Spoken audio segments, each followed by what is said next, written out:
Jemi rikthyer sërish në studio për të vazhduar më tej transmetimin ton të drejtë për drejtë. Do të flasim tani për disa forma ndoshta që mund të na shërbejnë të gjithëve nëse keni fëmijë në shtëpi. Një ndër ato shqetësimet më të zakonta që prindërit hasin në këto ditë pas mbylljes së kopshteve edhe shkollave gjithashtu është se me çfarë fëmijët do të merren gjatë orarit të paradites ndoshta deri në drekë, sepse prindërit vazhdojnë punën, kështu që përveç se duhet mendojnë dikë që në rastin më të zakontë janë gjyshërit për t'i mbajtur apo për t'i vëzhguar gjatë orëve të punës, me çfarë do të angazhohen fëmijët që ditët e pushimeve të mos kthehen në atë rutinën me orar të zgjatur gjumi, me telefona në duar apo duke parë kartona në televizor, për të folur për disa mënyra të thjeshta se si dita mund të kalohet këndshëm edhe pa angazhim të përditshëm shkolle apo kopshti. Me mua në studio ndodhet psikologja Oriola Plaku. Të falenderoj që je këtu. Faleminderit për ftesën. Është kënaqësi të kemi në studio. Ndërkohë që unë doja ta nisnim bisedën, nëse ka ndonjë lloj kështu vëzhgimi psikologjik që mund të jetë bërë në lidhje me fëmijët të një moshe të saktuar, pra duke marrë parasysh se ata i kanë kaluar goxha muaj me një zgjim herët, pra me një regjim të përditshëm pothuajse të ngjashëm, me orarin e kopshtit apo të shkollës, me detyrat e kthimit në shtëpi, me pasditën pak të lirë dhe me orarin e strikt të gjumit, sepse të nesërme nis një ditë tjetër po herët, domethënë. Ndërsa tani ato janë pauzë. Gjumin e kanë sa të duan. Oraret e lojës i përcaktojnë vetë ata, her pas here edhe mund të mërziten sepse nuk kanë asgjë për të bërë.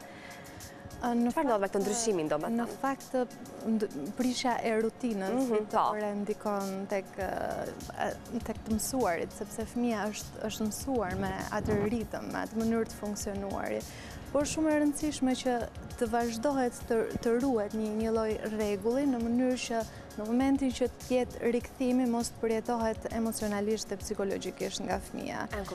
Të paktën duhet të jetë një mirë organizim i kohës së fëmijës në mënyrë që fëmia të ndihet mirë. Dhe kur them mirë organizim, të jetë një orar i përcaktuar, ku të ketë një zgjim, gjithashtu ora e vakteve duhet jetë normalisht i rregullt, sepse unë jam pro vetë disiplinimit të fëmijës. Do me thënë, nëse pjesa më e madhe e prindërve mendojnë lëre të flesë është pushim bollur zgjuar herët gjithë sezonin e shkollës, ka nevojë për gjumë, nuk duhet atë e kalojnë. Nuk duhet atë e kalojnë, sepse fëmijën e çmëson nga ajo mënyrë dhe do ta ketë shumë të vështirë. Do ta ketë vështirë dhe do të shfaqë gjatë gjithë kohës një farë rezistence ndaj kësaj. Kuptoj, po mirë, një fëmijë gjatë ditëve të shkollës apo të kopshtit është zgjuar diku rreth orës 7:30 apo 8 në rastin më të mirë. Kaq herë duhet zgjohet prapë, dita është shumë e gjatë. Po ja po shtim në një gjysorsh. Do me thënë, është pjesa që edhe për ta lënë liri, për ta dhënë t'i jepet një lloj lirie pa limit, kjo nuk është formë e shëndetshme për fëmijën, sepse unë jam pro asaj duke i treguar edhe limite, por edhe duke edhe si do ti po dhe si duhet. Edhe si duhet, në fakt. Dhe çfarë këshillohet? Si do të ishte një mënyrë e mirë për të mbushur ditën e fëmijës? Në fakt pjesa e ndjekjes këtyre emisioneve që fëmijët janë të prirur të modelojnë nga personazhet, duhet jetë sa më e kufizuar, sa më pak kohë duke parë animacionet, aq më mirë është për fëmijën, sepse është shumë e rëndësishme që fëmijës të stimulohet pjesa e kreativitetit. Në fakt janë disa lojra shumë të këndshme, pjesa të paktën për vajzat, ka alternativa shumë të mira, krimi bëzëlyqeve që ato i bëjnë si handmade, dhe janë gjëra domethënë që janë shumë të shëndetshme, por që realisht i bëjnë shumë mirë.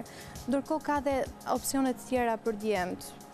Pjesa e notit, pjesa e ndjekjes një aktiviteti sportiv tjetër, dhe ka shumë mënyra të mira në cilën edhe fëmia mund të çlirojë dhe mund të ndihet shumë mirë. Do të thënë një alternativë mund të jetë angazhimi me kurse të tjera artistike apo sportive. Patjetër.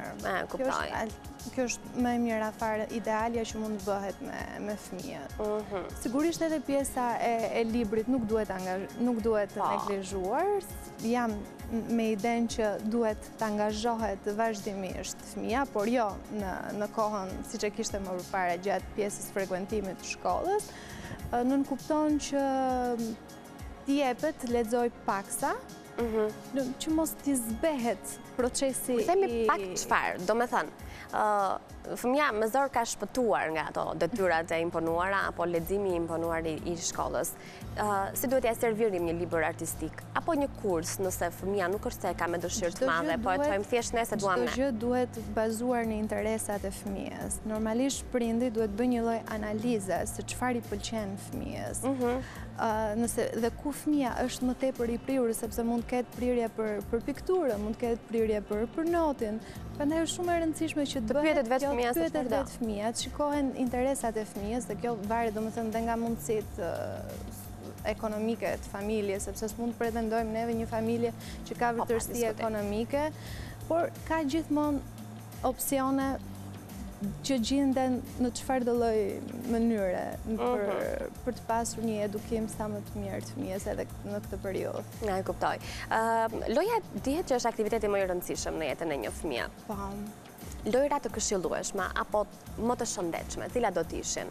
Flasim për brenda shtëpisë.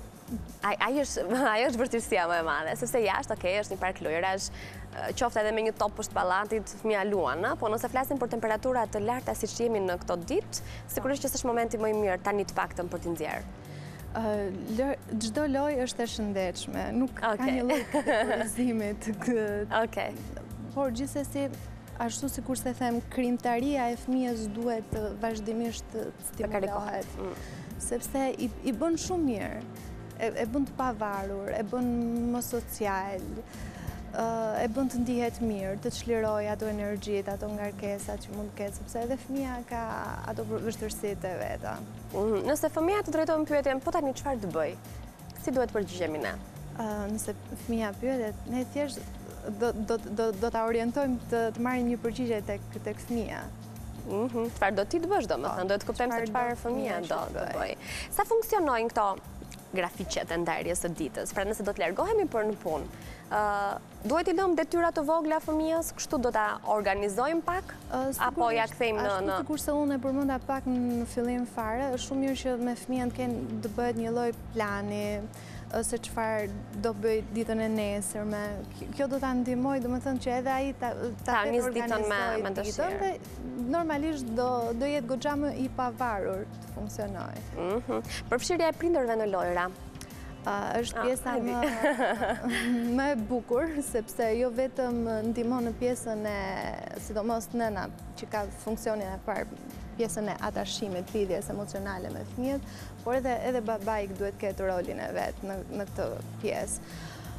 Jo vetëm për pjesën e atashimit, por edhe për pjesën e komunikimit, që është një nga pikët kyçes, se bën fëmijën të jetë interaktiv gjatë gjithë kohës dhe të kooperojë me të. Loja më e bukur është me prindrit dhe jo vetëm me bashkëpunëtarët e fëmijës. Domethënë, përfshirja e prindërve në lojë e bën të ndihet mirë, shikon që ndihet që e ka vëmendjen që duhet të ketë. Dhe normalisht vëmendja është kryesorja në... Absolutisht. Ato që e kërkojnë në fakt në forma të ndryshme nëse nuk e kanë. Edhe në zhvillimin emocional është mënyra më perfekte që... E kuptoj. Nëse në këto momente ne po na ndjekin gjyshet, apo gjyshërit, ku fëmijët janë lënë për të qëndruar ato orë që prindrit do të jenë në shtëpi? Sigurisht që gjyshet me siguri janë duke bërë drekën tani në këto momente. Dhe vetmja gjë që mund të bëjnë është t'i shohin fëmijët dhe t'i kontrollojnë. Çfarë do t'i themi? Në fakt, kjo është pjesa paksa më e vërtetë. Po.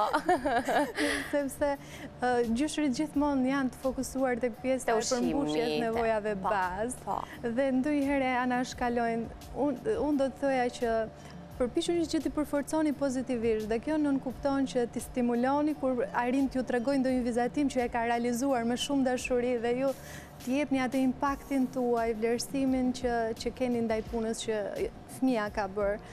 Kjo është vetëm gjë që mund bëjnë gjyshërit, por edhe pjesa e përfshirjes nuk duhet përjashtohet, se jo dhe ato t'jenë pjesë e lojës fëmijës. Të jenë pjesë e lojës të fëmijës. Do me thënë, gjysheve t'i themi ato punët i bëjnë pak më herët, edhe drekën gjithashtu, dhe të ulen të vizatojnë bashkë me fëmijët që po mbajnë. Janë një formë disiplinimi pozitiv ndaj fëmijës. Sigurisht kjo është periudha më ideale për pjesën e fuqizimit marrëdhënies brenda familjes, kështu që duhet shijuar maksimalisht si nga ana e prindërve. Mos unë e kuptoj pjesën që gjithë prindrit janë të angazhuar në pjesën e punës, por duhet kompensuar kjo pjesë. Në momentin që fillojnë ato pushimet, lejet, shpesohen deficitet. Koha më i gjatë, në fakt që një familje qëndronë së bashku për disa ditë radhazi. Perfekt, si mënyrë për të qenë gjithë bashkë, për të përmirësuar komunikimin dhe për t'i dhënë vëmendjen e duhur që kanë fëmijët. Përmirësimin e komunikimit e ke përmendur disa herë deri më tani. Që do të thotë është një pjesë që çalon kryesisht në marrëdhënien prind-fëmijë të paktën në realitetin tonë apo? Në realitetin realisht nuk kam ndonjë studim në cilin bazohem, thjesht është nga pjesa ime personale dhe profesionale. Shikoj që është paksa e zbehur kjo pjesë, rrjedhoj e angazhimeve që kanë prindi gjatë gjithë kohës. Dhe kjo është më se kuptueshme, por realisht duhet të kompensohet vazhdimisht.